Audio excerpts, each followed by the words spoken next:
Thank you, Mr. Chairman. And thank you, Ms. Hermendorfer, for being willing to be here today and to be considered for this position. I want to get to questions in a moment. I do want to respond to a couple of assertions that have been made at this hearing already, some involving the American Bar Association and some involving the Federalist Society, an organization that I belonged to for the better part of the last 30 years. Look, the Federalist Society is not an advocacy group. It does not advocate. It's regarded by many as a conservative group, and that's fair because a lot of its members happen to be conservative. But its events, unlike most American law school classrooms, are open to people of all viewpoints. In fact, the panel discussions that it routinely sponsors, as a matter of course, do have multiple views represented, differentiating it from many other organizations, including ABA-accredited law schools, including ABA discussions themselves. The American Bar Association, I would add, is about as independent, about as nonpartisan, is about as ideologically even-handed as the Democratic National Committee. Now, the fact that the ABA first had an official role is itself stunning and alarming that it continued that long. The fact that it no longer plays an official role in this is appropriate.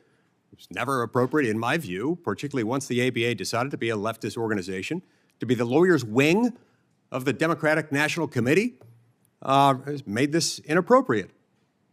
But if you want to attack the Federalist Society, look no further than the fact that the ABA is itself an advocacy organization. The Federalist Society is not. So what? It provides an open forum for discussion among lawyers and law students, open forum in which multiple viewpoints are in fact welcome. It's not an advocacy organization, quite unlike the American Bar Association in that regard. Ms. Hermendorfer, you've accumulated a really impressive array of clerkships. It almost seems greedy to me that you've clerked for now 3 members of the current U.S. Supreme Court, and very admirable. That will serve you well. During that time, you've had the opportunity, clerking for no fewer than 4 federal judges / justices, to observe the role of the judiciary. How would you summarize your judicial philosophy? My judicial philosophy is that the law is to be interpreted by the judge and not made by the judge. And what I mean by that is, of course, there's new issues resolved and rulings made, but the judge is not supposed to, in the words of Alexander Hamilton in Federalist 78, substitute his or her passion or policy preference for the will of the people. And it's the will of the people that gives all of our laws and the Constitution validity, because that's the consent of the governed. And so the judge is intentionally unaccountable to the people, because there are times when the judge needs to issue counter-majoritarian rulings and protect rights against the majority. But with that comes the responsibility to issue appropriate orders and abide the limits on judicial power. In the same issue of the Federalist Papers, Hamilton also differentiated between will and judgment. What's your, in a sentence or two, just tell me what your understanding is of the difference between will and judgment and how you tell them apart as a judge.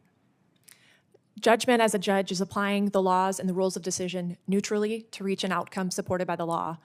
Will, by contrast, is superimposing the judge's own policy preferences against what the law would require and ruling that way in a case.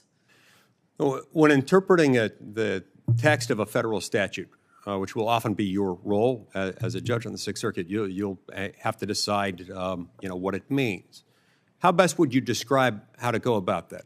Subjective intent on the part of Congress as a whole, subjective intent on the part of the sponsor, or this or that committee staffer who happened to write this or that report? Is it the original public meaning? How do you go about it? So the Constitution prescribes the appropriate way to make federal law, and that's bicameralism and presentment of the text. And yes, so the will of the internal decision-making process or intention is not what you look to. I'm so happy to hear you bring up Article 1, Section 7, one of the most overlooked parts of the Constitution, one of the most important and often overlooked. What happens when we neglect the twin obligations, the twin prerequisites of federal lawmaking, all federal lawmaking, bicameralism and presentment? What does that do? So from a state's perspective, especially, part of the grand compromise was having states with proportional representation in the Senate. You could serve as a veto gate for any federal legislation moving through when you instead bypass that process and issue federal rules that are not reflective of the democratic branches, bicameralism and presentment. You have a situation where the people and the states are cut out of the political process and subjected to rules that they don't necessarily have accountability for. I tend to believe, I'll wrap up now if I can just finish this thought, Mr. Chairman.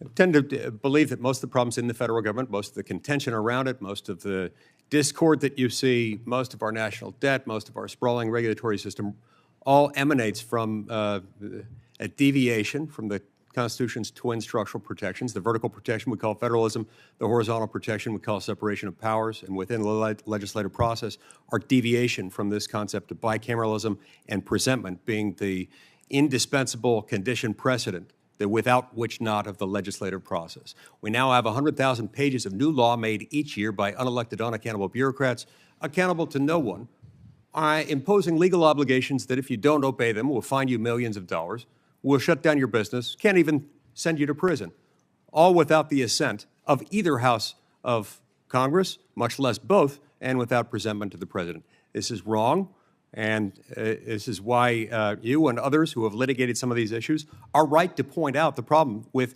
so-called independent agencies. They lack, under the Constitution, any proper role in the lawmaking process that bypasses Article 1, Section 7. Thank you.